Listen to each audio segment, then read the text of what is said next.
The hum of the vending machine was the only sound in the break room. It rattled now and then, like it was choking on its own dust. The clock on the wall said 7:42 p.m., but it could have been midnight for how dead the office felt. I stood there with a paper cup of burnt coffee and stared at the fluorescent light flickering over the microwave. My name's Ryan, 34, data analyst at a logistics firm that likes to call itself family-oriented. Beat. Funny word, family, when you spend more nights with spreadsheets than with your wife. That Thursday had started the same as every other. Inbox full, calendar stacked, a mandatory team sync scheduled at 5, even though everyone knew we'd stay past 8. Our department, Operations Analytics, wasn't glamorous, but we kept the shipments moving and the invoices clean. And the unspoken rule was simple. If you didn't play along with extra hours, you weren't a team player. Still, that night something felt off. Maybe it was how Mark, our boss, had been hovering near the printer earlier, pretending to refill paper while pocketing a few documents. Or how he'd kept dropping the phrase budget alignment like it was supposed to mean something. Around 6, he'd told everyone to clock out before starting the new data load, just to keep things tidy for accounting. That was my first red flag. Because overtime in our system wasn't automatic. You had to submit hours before Friday. And if we clocked out and kept working, that meant free labor. At first, I thought maybe it was a misunderstanding, so I asked him straight, "Hey, Mark, should we keep logging time while we finish this load?" He smiled in that easy, dad at a barbecue way. "Nah, buddy, don't worry about it. Corporate knows how hard you all work. We'll square it later." He patted my shoulder like I just asked a silly question. But I saw the flicker in his eyes, the kind of flicker you see when someone's hiding something and doesn't have a quick excuse. By 7, the rest of the team was still typing away, hungry and tired. Lauren from QA had microwaved leftover pasta. The smell filled the room. Someone joked about sleeping under their desk again. And that's when I noticed Mark slipping out the door, briefcase in hand, leaving his jacket behind. I walked over to his desk. He'd left his monitor unlocked. I know, I shouldn't have. But something in me twisted. I clicked open the payroll portal he'd kept minimized. The dashboard was open to a batch report labeled OT adjustments, internal use only. The timestamp said 5:59 p.m., right before he'd told us to clock out. Inside the sheet were our names, hours, and red minus signs. Adjustments, all negative. My name had 3 hours sliced clean off. That's when the coffee in my stomach went bitter. I copied the file to a flash drive I'd been using for backups and closed everything fast. My heart was hammering, loud enough I thought someone might hear it through the cubicle walls. Walking home that night, the city felt colder than usual. The neon from the 7-Eleven flickered across wet asphalt. My wife, Emily, texted me asking if I was on my way. I lied, said there was a late-night rollout. Truth was, I just needed time to think before I said anything out loud. I spent that weekend going through the data. Each employee's hours, all trimmed down in small doses. 2 here, 4 there. Enough that no one would notice right away. But multiplied across 30 people, it was a chunk of money every pay period. I cross-checked with archived timesheets. Every adjustment lined up with nights we'd stayed late under Mark's orders.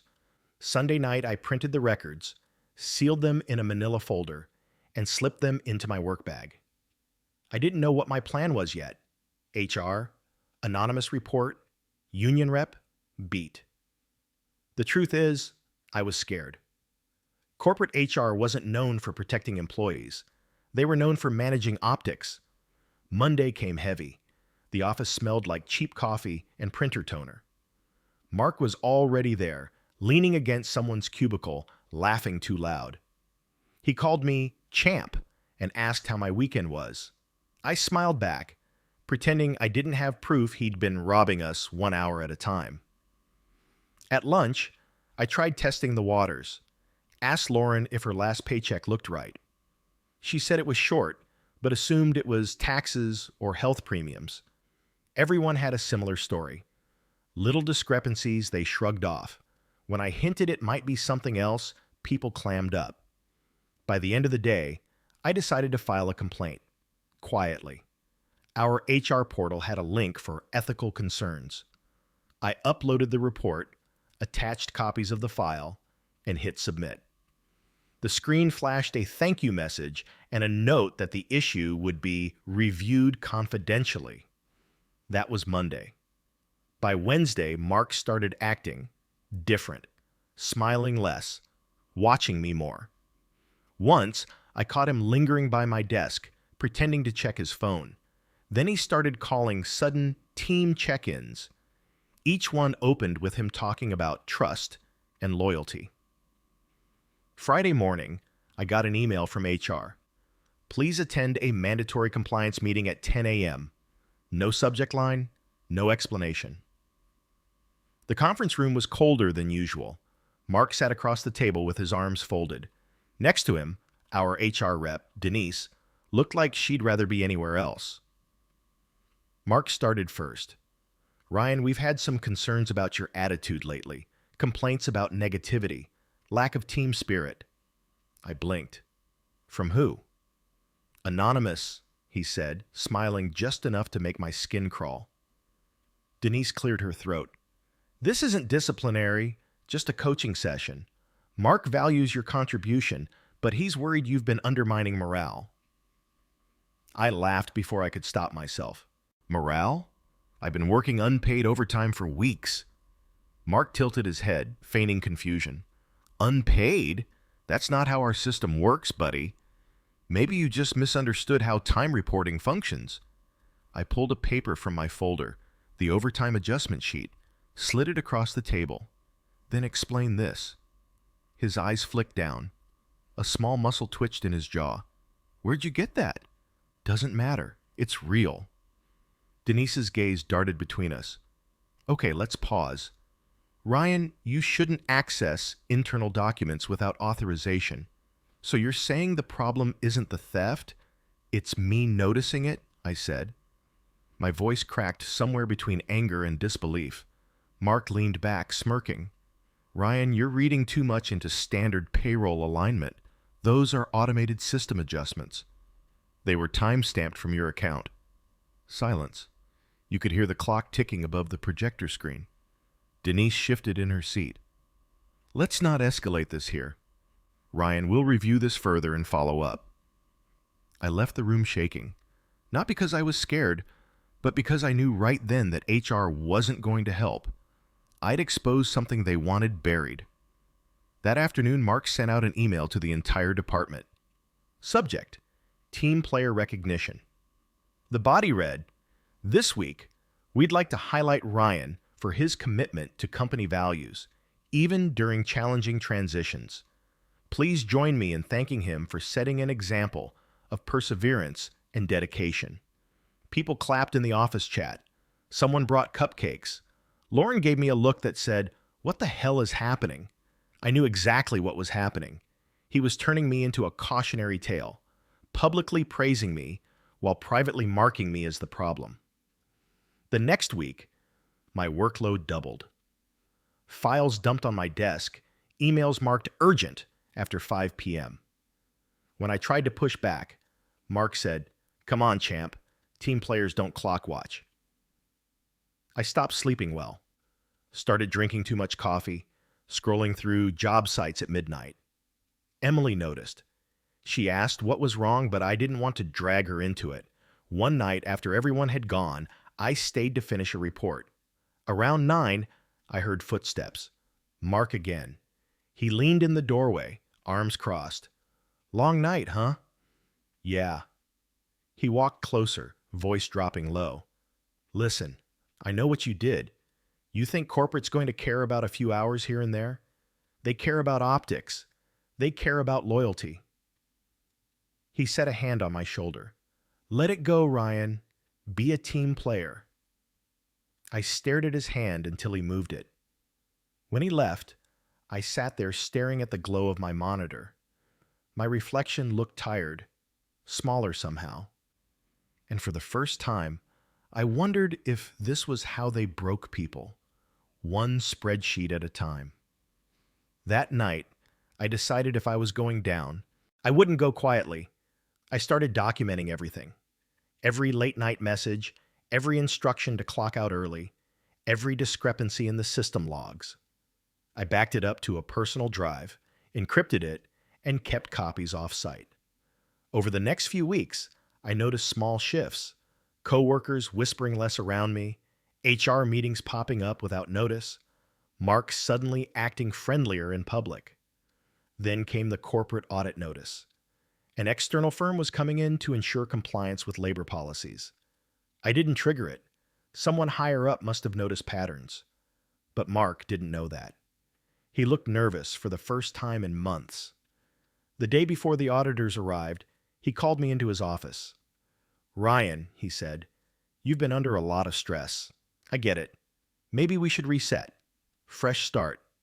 He gestured to a form on his desk. "Here's a voluntary role transfer to the night shift team.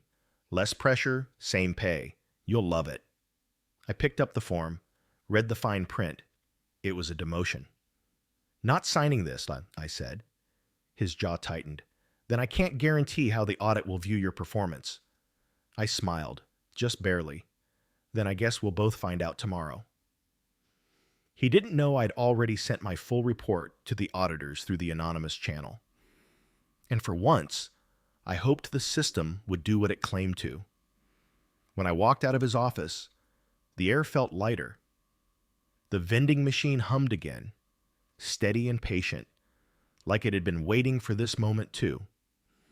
The auditors showed up on a Tuesday morning, the kind of gray day that felt like it hadn't fully woken up. Rain had left the parking lot slick, and the air smelled faintly of wet asphalt and printer ink. Most of us came in early, pretending not to notice the rental sedans lined up near the front entrance. Mark was already pacing near reception, rehearsing charm into his smile. Their team introduced themselves as compliance consultants. 2 women, 1 man, all carrying sleek tablets and neutral expressions. They set up in conference room B, which meant we lost our only room with working air conditioning. The rest of the office buzzed quietly, keyboards clicking faster than usual, like we were trying to prove our innocence through speed. By 9:30, an email went out. "All operations staff, please be prepared to provide brief summaries of your time reporting process. Cooperation is appreciated." That's when the real tension started. You could feel it in the silence between printer noises, in the way people avoided each other's eyes. Lauren stopped by my desk, whispered, "You think they're here for what you sent?" I shrugged, though I already knew. "Maybe. Don't say anything yet." Mark spent the morning in meetings with them. His office door closed for hours. When he emerged, his face was tight, like he'd been holding a smile too long. He made a round through the cubicles, dropping the same line to everyone. "Just business as usual, folks. Let's show them how smooth we run." He didn't say anything to me, just walked past my desk. The back of his neck flushed red. That afternoon, the auditors began individual interviews. One by one, people were called in, returned pale and tight-lipped. When my name came up, Mark pretended to be surprised. "Oh, Ryan? Yeah, sure. He's thorough." Inside the room, the air smelled like dry erase markers. The lead auditor, a woman named Helen, gestured for me to sit. She was calm, her tone measured. "Ryan, we're reviewing timekeeping consistency and internal overrides. You're listed as a senior data analyst. Can you walk us through your process?" I did. Step by step. How we logged hours, how Mark often instructed us to clock out, how adjustments appeared under his account. I handed her a printed spreadsheet of anomalies. Not the same one I'd sent anonymously, but a fresh copy I'd created just for this. Helen flipped through the pages. "You've already documented this?" "Yeah." She studied me for a second, then nodded slowly. "Thank you. That's helpful." When I left, Mark was waiting outside the door. "Everything good in there?" he asked, voice too casual. "They just wanted details," I said. He smiled without humor. "Of course, you're good with details." That week dragged like wet cement. Every day, another whisper. Someone said HR was scrubbing old payroll logs. Someone else said Mark had friends in upper management who could bury anything. People started keeping their heads down, skipping lunch breaks, double-checking their time cards like it was a ritual of survival. Emily noticed the change in me. At home, I was quieter, distant. She tried to lighten things, making dinner, suggesting weekend plans, but I couldn't shake the tension. My phone stayed on the table at night, screen lighting up with work emails even past midnight. I'd stare at it like it might explode. One night, she finally said, "You're scared, aren't you?" I didn't answer right away. "I'm tired of being treated like I should be grateful for being underpaid." She reached for my hand. "Then make sure they can't twist this on you." That sentence stayed with me. The next morning, I started documenting more. Not just the past, but everything current. Messages, timestamps, verbal orders. Mark's tone had shifted again, sugar melting off his words. He began calling me partner in meetings, laughing louder whenever I spoke. To outsiders, it probably looked like mentorship. But everyone inside the room could feel the static. The Friday after the audit began, corporate sent a memo. Pending review. All time reporting must be verified by department heads before submission. It was supposed to sound procedural. It sounded like damage control. That afternoon, Helen stopped by my cubicle with a quiet nod. "We might need a follow-up, Ryan. Can you be available Monday morning?" I said yes, trying not to show how fast my pulse jumped. Over the weekend, I replayed everything in my head. Every instruction Mark had given, every time I'd stayed late just to avoid confrontation. Somewhere between loading laundry and half-watching a basketball game, I realized how much of my life had bent around one man's need for control. Monday came.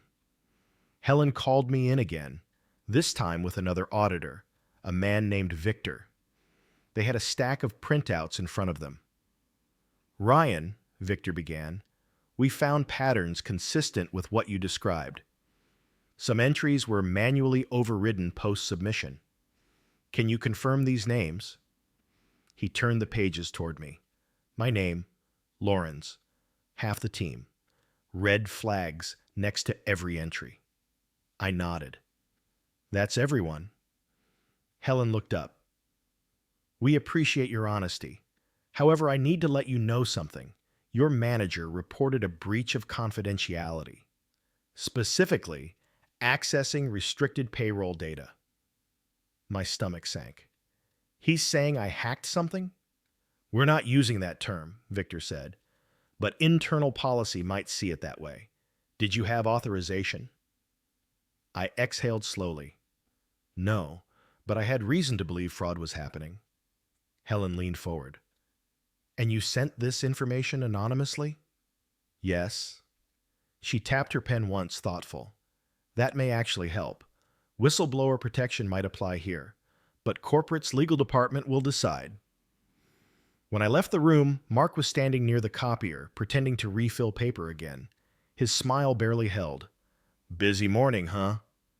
"Guess so." He waited until the hall was empty. "You think you're the hero here? You're just the guy they'll forget when this blows over."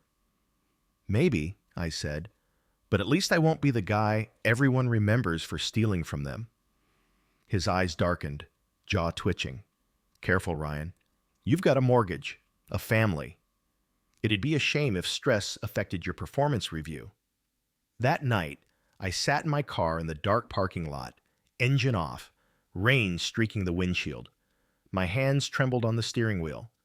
For the first time in months, I thought about quitting, walking away from all of it. But then I thought about everyone else still inside, still losing hours, still being told they should be grateful. The next morning, an email went out from corporate legal. Short, Surgical. Effective immediately. Mark H. has been placed on administrative leave pending investigation. The office froze. Nobody said anything for a full minute. Then, Slack started pinging like fireworks. Lauren leaned over her cubicle wall. "Did you see?"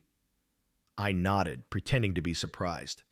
For the rest of the week, we worked under an interim manager from another department, a quiet guy named Chris who treated everyone like human beings. For the first time, people left at 5 and didn't feel guilty. But I knew better than to relax. Mark wasn't gone. Not yet. Administrative leave was corporate's way of holding its breath. And sure enough, the following Monday, an HR meeting invite landed in my inbox. Follow up on compliance report. Emily squeezed my arm before I left that morning. "Whatever happens, you did the right thing." The HR conference room smelled like lemon cleaner and cheap carpet. Denise was there again, smiling that practiced HR smile. Helen from the audit team sat beside her. Denise began, "Ryan, thank you for your cooperation. The audit identified several irregularities tied to management practices. We'll be making structural adjustments." "That's good to hear," I said carefully. She glanced at her notes. "However, we also reviewed your access logs. While your intentions appear grounded in concern, you did retrieve confidential payroll data without clearance." I felt my chest tighten. "So what happens now?" Helen interjected. "We've recommended leniency given the circumstances. Corporate will issue a written warning, not disciplinary, but advisory. It will not affect your current role." Denise nodded, sliding a paper across the table. "You'll just need to sign acknowledgement." I signed. My hand barely shook. When I left the room, I passed Mark's office. Dark. Nameplate gone. It felt like a stage after the actors had packed up. That night, for the first time in months, I didn't open my laptop after dinner. Emily made spaghetti, and we sat on the couch watching some mindless reality show. I remember thinking maybe things could finally go back to normal, but they didn't.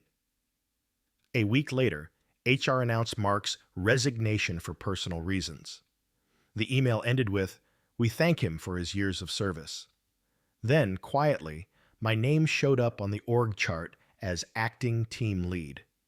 No promotion memo, no raise, just extra work and polite nods from upper management.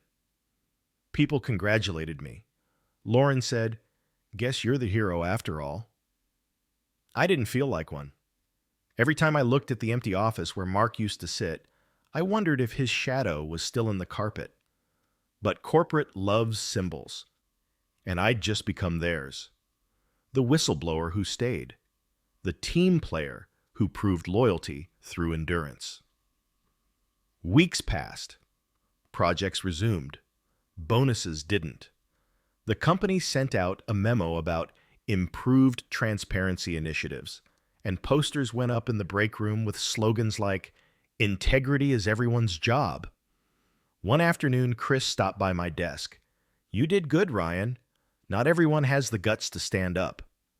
I nodded, but the truth was, I wasn't sure if I'd won or just survived longer. Then came the email that pulled me right back under. Subject: upcoming all-hands meeting. Attendance required. The sender? Mark. His name was still in the system, and the address wasn't deactivated. The message was brief. "Looking forward to seeing everyone again soon." No one else got it. Just me. I sat there staring at the screen until the words blurred. For the first time since this all started, I realized maybe Mark wasn't finished with me yet. The email sat there like a glitch that wouldn't clear. I reread it 5 times, waiting for the address to bounce back, but it didn't. Looking forward to seeing everyone again soon. No signature, no disclaimer, just that one sentence sitting in my inbox like a smirk. I didn't tell anyone at first. Not Emily, not Lauren, not even Chris, the interim manager. I wanted to believe it was some leftover automation. An old scheduled message from before Mark's account got shut down. But deep down, I knew better. That night, lying in bed, the blue light from my phone stretched across the ceiling. Emily was asleep, her breathing steady, while my mind kept running through possibilities. Someone in HR must have reactivated his access, or maybe Mark had friends in IT who owed him favors. Corporate systems were like that, full of backdoors built by people who thought rules were optional. By morning, the message had been deleted, gone completely. No trace in sent or trash. I checked my inbox filters, my archive folders. Nothing. Which made it worse, because now it looked like I'd imagined it. At the office, everything felt normal on the surface. The break room smelled like burnt popcorn again. Someone had spilled coffee near the copier, and Chris was holding another team morale huddle. He meant well. That was the sad part. He actually believed the company wanted things to improve. Halfway through the meeting, I caught a glimpse of something strange. A man standing near reception, wearing a visitor badge. Early 40s, tan suit, short dark hair. He was talking to Denise from HR, both of them leaning in close. She was laughing, but not the kind of laugh people make when they're comfortable. When the man turned slightly, I saw his profile. It was Mark. I froze. My pulse kicked hard in my chest, but when I blinked, he was gone. Just an empty hallway, and Denise walking back toward the elevator with a clipboard. Maybe I was losing it. Maybe my brain was just replaying him everywhere. But the pit in my stomach said otherwise. That afternoon, I got an IT alert. Your account is scheduled for a security credential update. Please confirm by end of day. It looked official, came from a company's subdomain, even had the compliance logo at the bottom. I hovered over the link. It redirected to an internal portal I didn't recognize. I called IT. The line rang twice before a tired voice answered. Yeah, this is Alex, tech support. Hey, Alex, this is Ryan from Ops Analytics. Did you guys send out a credential update notice today? He paused. Not that I know of. Why? I read the subject line to him. He sighed. Yeah, we've had a few weird ones like that. Probably a spoofed account.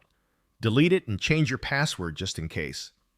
Got it, I said, trying to keep my voice even. But as I hung up, one thought kept spinning around in my head. Someone was trying to get back into my files. That night, after dinner, I opened my laptop at home and checked my personal drive. The one where I'd stored all the evidence. Everything looked fine. Timestamps intact, encryption key untouched. Still, I copied the folder to a second USB and hid it inside a box of old tax documents in the hall closet. Emily watched me from the couch. Work stuff? She asked. Just backing things up, I said. She didn't press. She'd learned that when I got like this, there was no pulling me out until it was done. The next morning, HR called another all-staff meeting. Denise looked calm, almost too calm, standing by the projector with her usual stack of papers. As you all know, she said, we've completed our internal review, and we're pleased to announce that Operations Analytics will be undergoing some restructuring to align with corporate's new efficiency model. People shifted uncomfortably in their seats. Restructuring was corporate code for layoffs. Denise smiled, like she was reading from a teleprompter. There will be no immediate reductions, but roles and responsibilities may adjust over the coming weeks. We're confident this transition will help everyone thrive. After the meeting, she asked me to stay behind. Ryan, she said, closing the door, you've done a lot for this department. I wanted to personally thank you for your professionalism during a difficult time. I waited for the but. Sure enough, it came. However, corporate's concerned about lingering tensions. They've suggested we consider team rotations to help with integration. There's a position opening in quality review. Lateral move, same pay. There it was again, the soft demotion disguised as opportunity. I forced a smile. I'd rather stay where I am. She tilted her head. Of course. Just think about it. We'll talk again next week. I left her office with that same sick feeling I'd had when Mark handed me the transfer form weeks ago. They weren't done with me. They were just changing tactics.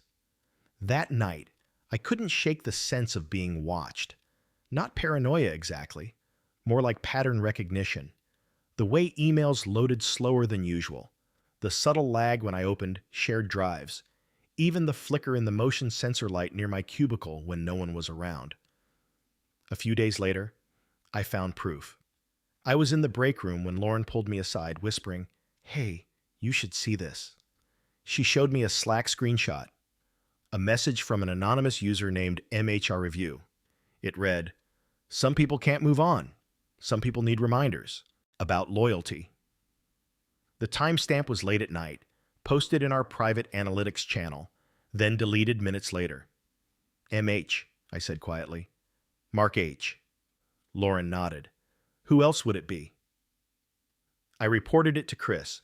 He frowned, said he'd escalate it to ET and HR, but I could tell he didn't want to get involved.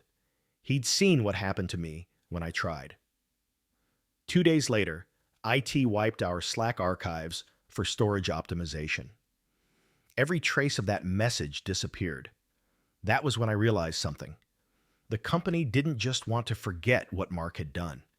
They wanted to rewrite it. By midweek, I started noticing odd changes in the payroll sheets again. Not the same as before. This time it was subtle formatting shifts, timestamps altered by seconds, user logs marked as system.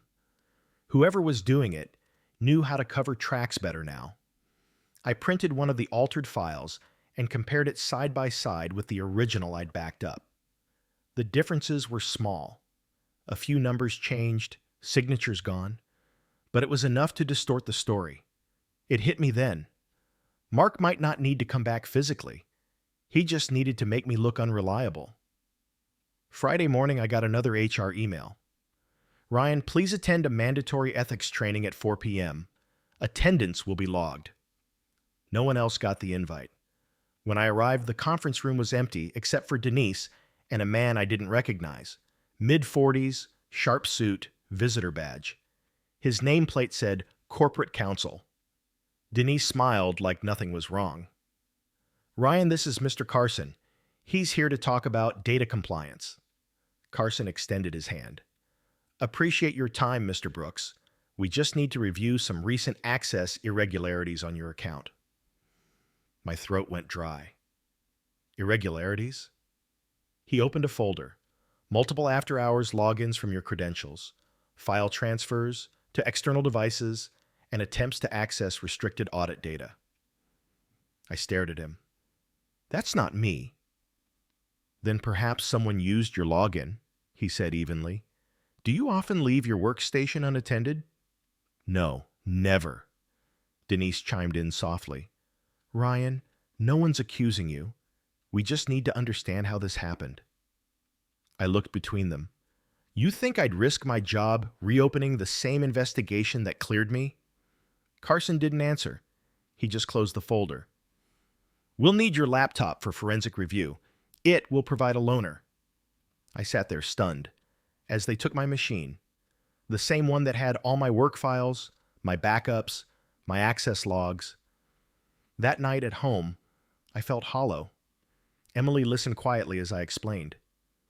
"They're setting you up," she said. I nodded. "Feels like it." "What are you going to do?" I didn't answer. But inside, a plan was forming. Slow, careful, deliberate. I still had the flash drive, the original copy of everything. If corporate wanted to erase me, I'd make sure there was another version of the truth they couldn't touch. Saturday morning, I drove to a friend's apartment. Jake, an old coworker who'd quit last year to do freelance IT work. He owed me a few favors. He looked at the files, eyebrows raised. "Man, this is clean work. Whoever's messing with you isn't sloppy." "Can you trace where the logins came from?" I asked. He tapped the keyboard for a while, scanning lines of metadata. Then he whistled. "This IP, it's internal. Building subnet. Someone inside's ghosting your credentials. You can prove that? He nodded. Yeah, but if I pull deeper, it'll leave a trace. You ready for that? I hesitated. Do it. Jake leaned back. All right. You didn't hear this from me, but you should talk to someone outside the company. A labor attorney, maybe. Internal channels are compromised. I left his apartment with a folder of screenshots and the uneasy knowledge that this wasn't over.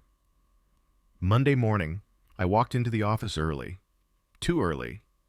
The hallways were quiet, fluorescent lights humming faintly. My new loaner laptop sat on my desk, freshly imaged, but my chair was pulled out, and the drawers looked slightly off.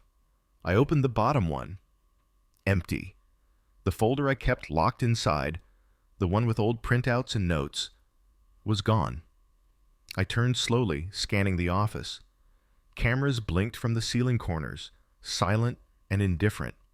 My phone buzzed. Unknown number. A text. You should have taken the transfer. My stomach turned. For the first time, I thought about quitting not out of fear, but self-preservation. But quitting would mean letting them win. Letting the narrative be rewritten without resistance. I took a breath, sat down, and started writing everything again from memory. Every date, every instruction, every name. This time, I wasn't sending it to HR. I was sending it to the Department of Labor. Filing the complaint felt like pressing a button I couldn't unpress. The Department of Labor form was dry, clinical, and impersonal. Boxes to tick, attachments to upload, dates to confirm. But the weight of what I was sending wasn't paperwork. It was months of silence I'd been forced to swallow. I submitted everything. Mark's payroll edits, the altered logs, the intimidation emails, the new IT spoof traces. I hit submit, and for a few seconds, nothing happened. Then the page refreshed, and a confirmation code appeared. Case number 2024 LBR 7176. For the first time in months, I felt something close to control. That same morning, the office carried on like it always did. Phones ringing, microwaves beeping, the faint scent of toner bleeding through the vents.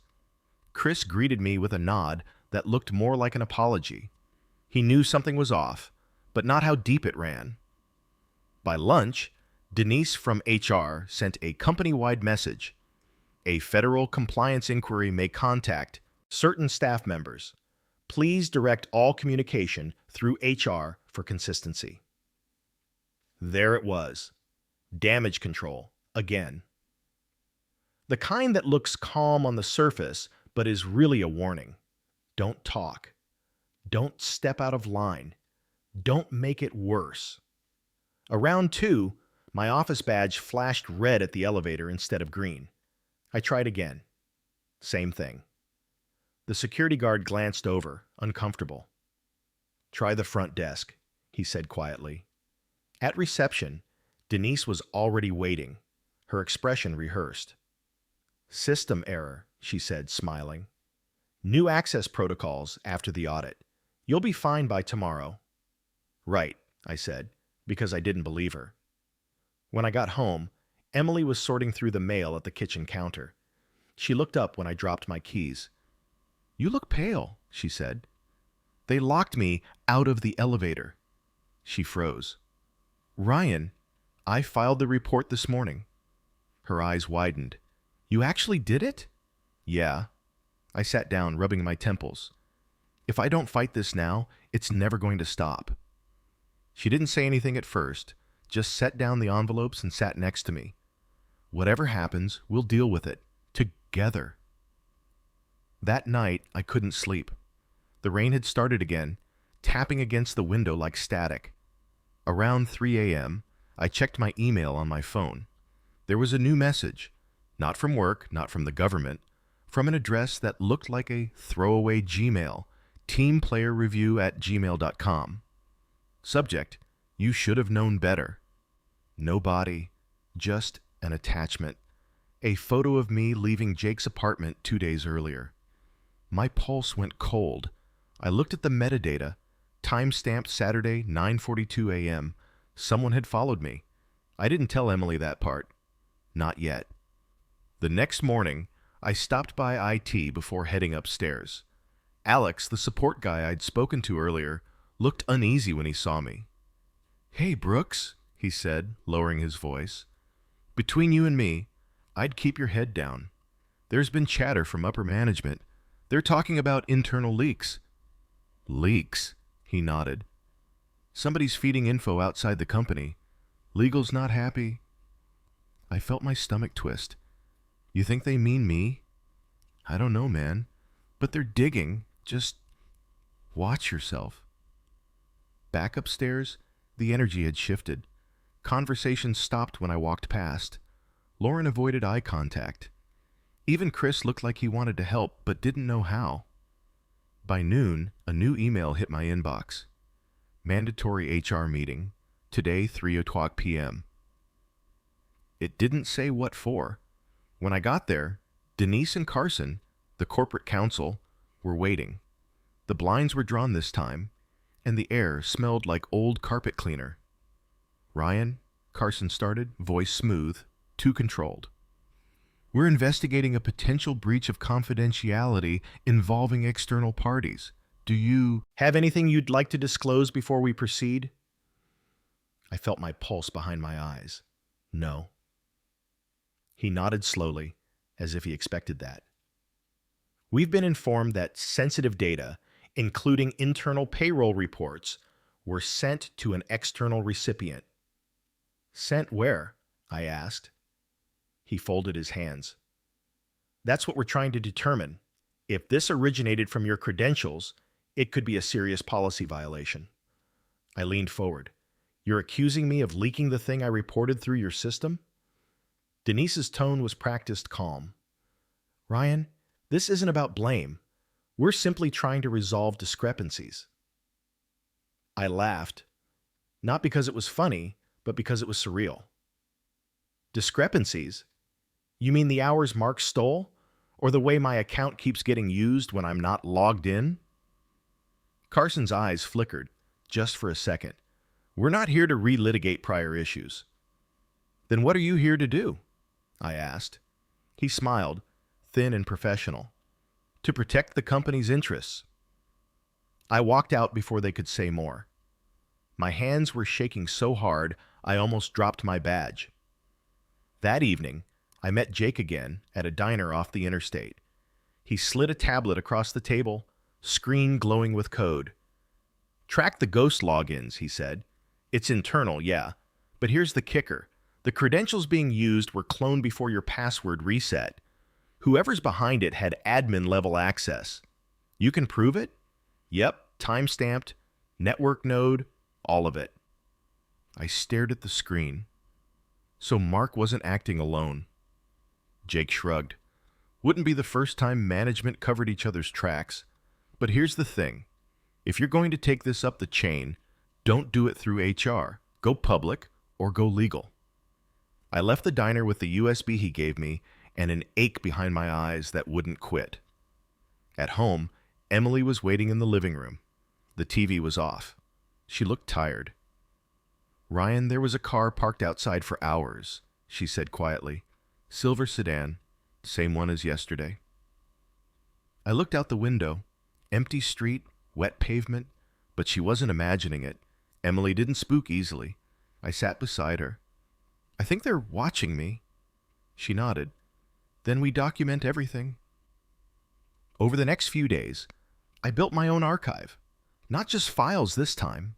Photos, screenshots, voice memos, timestamps of every strange thing that happened. The keycard errors, the phantom emails, the parking lot cars that came and went. And then, just as suddenly, it stopped. No new messages, no HR summons, no stares in the hallway. Too quiet. The next Monday, Chris called me into his office. His tone was hesitant. "Ryan, corporate asked me to pass this along." He handed me an envelope. Inside was a single sheet. Notice of termination. Cause. Breach of confidential information policy. My vision blurred. They fired me? He looked miserable. They said it was out of my hands. They're framing it like an integrity issue. I'm sorry, man. I nodded, numb, collected my things in silence. My nameplate, a coffee mug Emily had given me, a small plant with brittle leaves. As I walked out, the building felt sterile, like I'd already been erased. Outside, the sun was too bright. I sat in my car, staring at the folded paper in my hands. Then my phone buzzed. A new email from a Department of Labor address. We've received your submission. An investigator will reach out shortly for verification and supporting evidence. I smiled for the first time in days, because now it wasn't just me. That night, Emily poured us each a glass of wine. What happens now? She asked. Now, I said quietly, we wait, and we make sure they can't bury it again. Over the next week, the investigator called. A woman named Rachel. Calm voice, sharp questions. She wanted everything. Copies of my logs, emails, the audit timeline, the warnings, even the photo from Jake. I sent it all. A month passed. Then another. My savings started to thin. Emily picked up extra shifts at the clinic. Some days I felt guilty for dragging her into this. Other days I remembered why I had to see it through. Then, in late March, the call came. Rachel again. Mr. Brooks, we completed our review. Your report has merit. We've confirmed consistent wage violations and retaliation actions. The company will face fines, and back pay will be owed to multiple employees. I exhaled so hard my vision blurred. So it's over? Not yet, she said.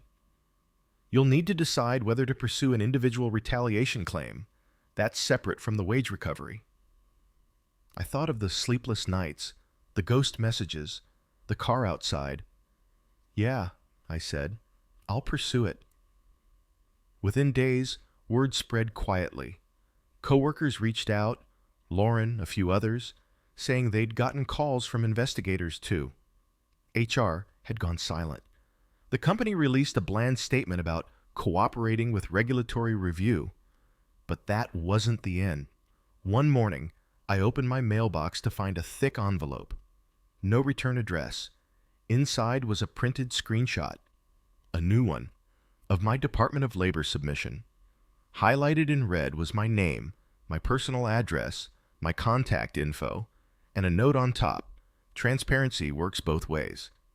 Emily found me standing there in the kitchen, hands shaking.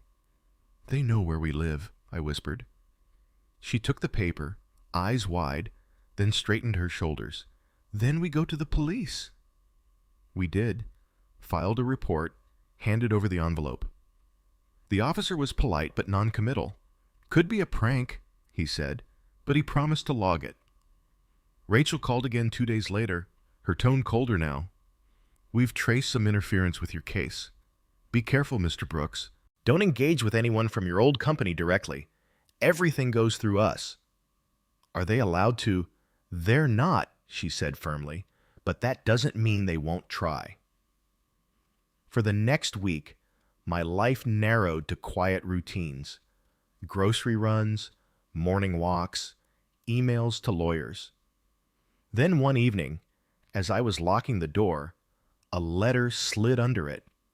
Plain white envelope, no stamp.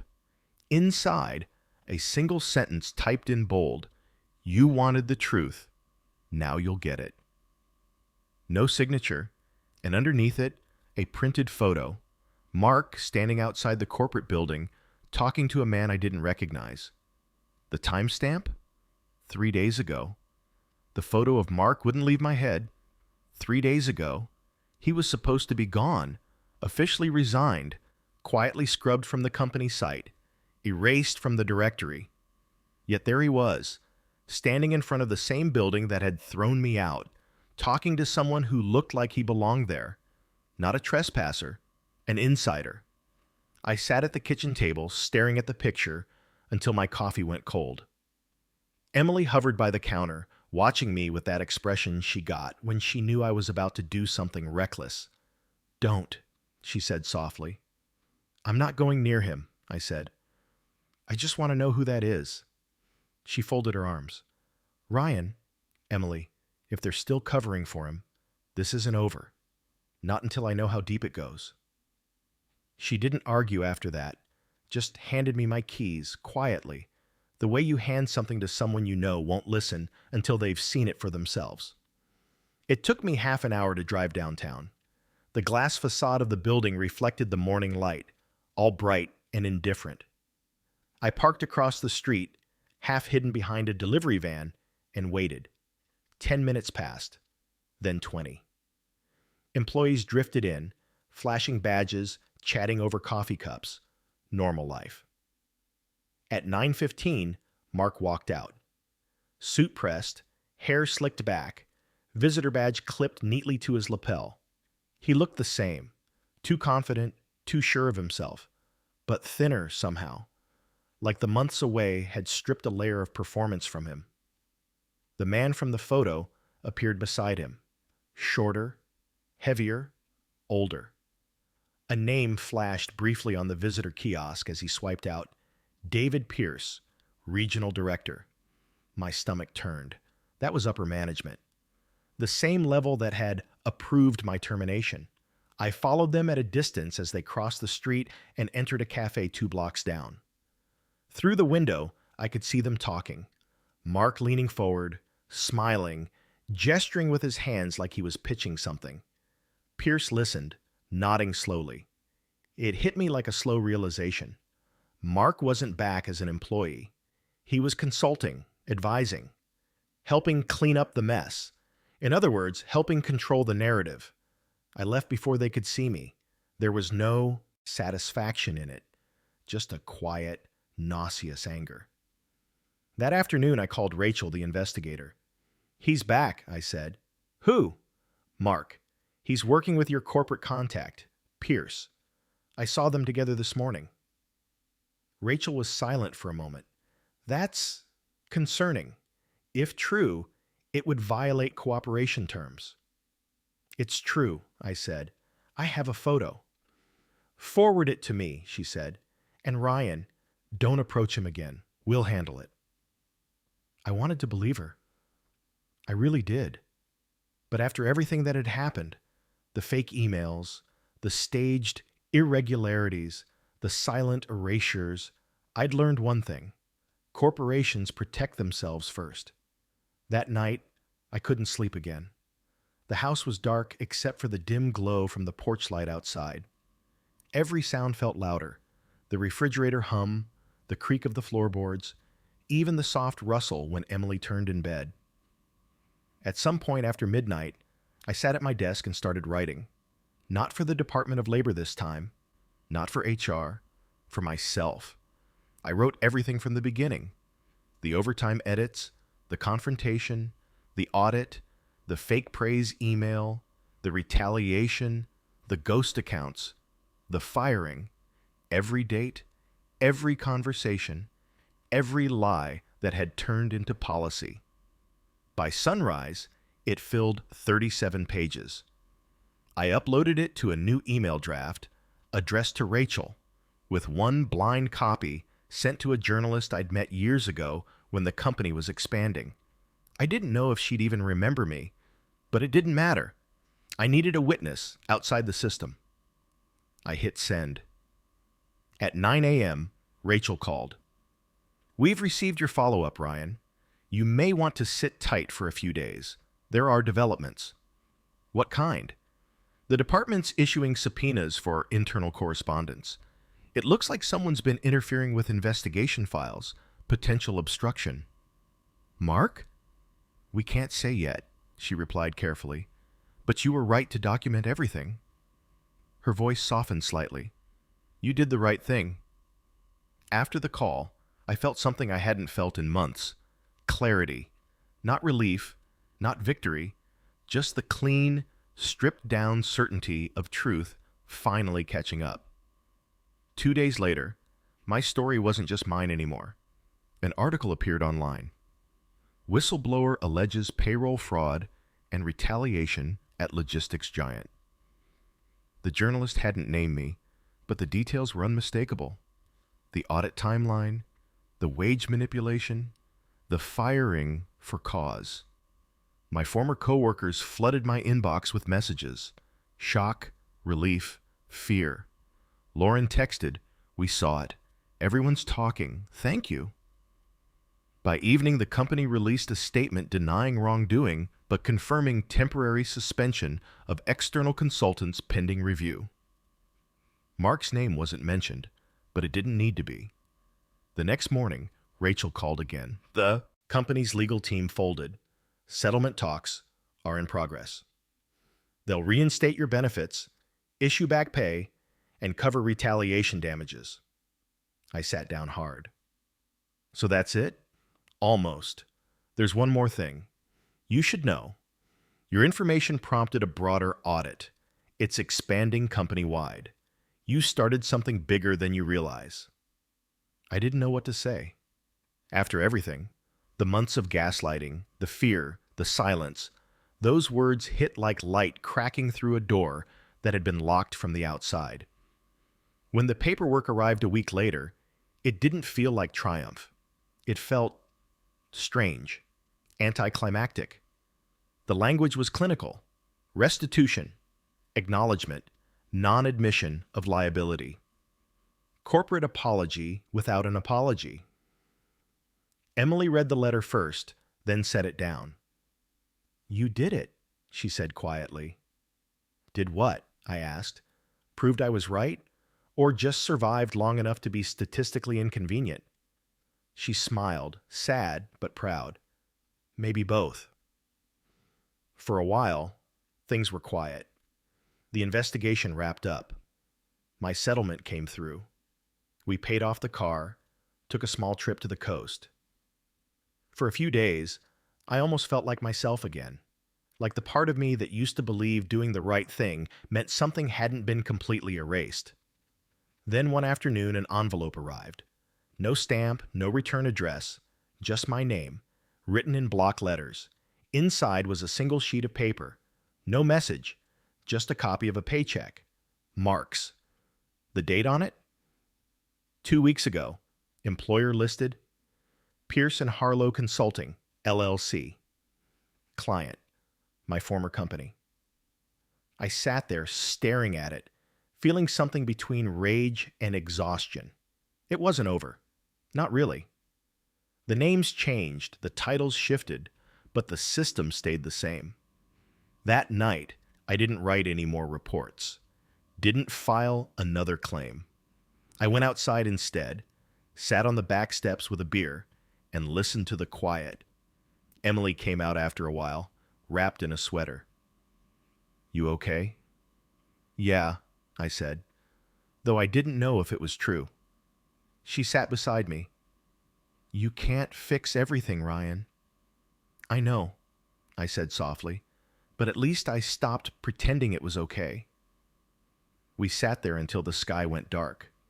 Somewhere far off, a siren wailed and faded.